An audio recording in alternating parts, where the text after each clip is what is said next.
All right, Andre. Bad news first. I don't have any demo stuff again this week. Hopefully, well, I'm going to use next week to the light coding week where we don't really have any code to make up for my lack of demo stuff using my engine. And by that time, I should have the rest of my systems actually working correctly, like they should have been last quarter. So, yeah. Yeah. Anyways, OBB to Sphere is now working, as you can see, which is great because that was a really stupid error that was pissing me off. And also, I guess I was doing Sphere to OBB, so now I can show you OBB to Sphere. Oh, and as you can see, I changed it to an enum call for the collision volume instead of having the users calling new, which was stupid. So yeah. Oh gosh, really? Uh, sorry. Yes, and the OBB to Sphere is working, and OBB to OBB is working, and I guess I need to show you OBB to ABB, because that would be the last thing. And yes, yes, yes. OBB to ABB. That is also working.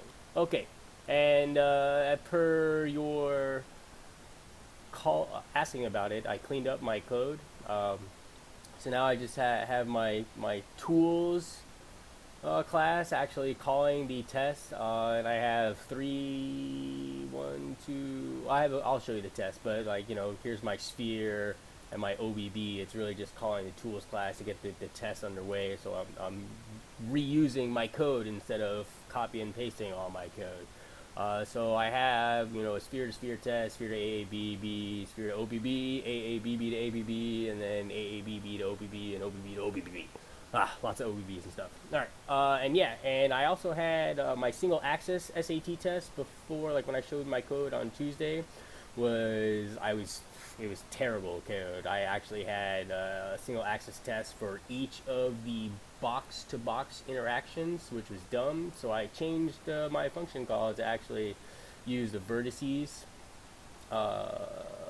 the array of vertices for each of the two collision volumes, and then just calling the axis. I still have to have the two tests though, because I couldn't think of a way to combine like the ABB and OBB test. I don't think that worked per se because one's axis aligned and the other's world aligned. I didn't know if there was a way for me to kind of just call one of the volumes to do that, so I separated them into the two to have the two volume tests instead.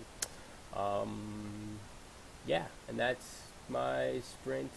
What are we on? 3, I think. Yeah, 3.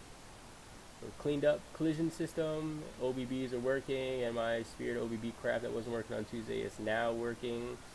And I'm using my collision tools class to do everything, which is much cleaner, thankfully. All right, and update on the crap, my physics stuff in the collision system. I know you're going to talk about collision stuff tomorrow, so I'll see where we go from there.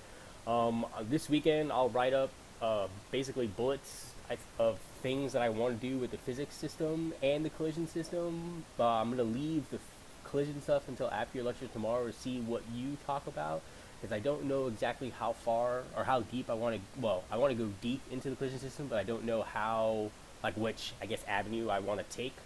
So hopefully your lecture tomorrow will point me into the direction of what I feel will be the most fun for me. For physics, I think it's going to be a little bit easier. I really want to just have gravity in my system, so I just want to make a physics base class that my game objects can inherit from, and it'd basically be like a boolean where physics will either be enabled or not enabled, and then like a world setting for gravity so that physics will actually do something. I don't really know if I want to do anything with impulses and acceleration and any of that stuff, because that might be a little bit too much, but I'll think about it.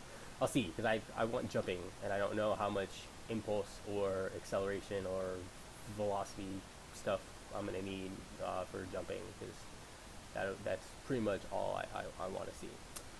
And yeah, demo stuff next week.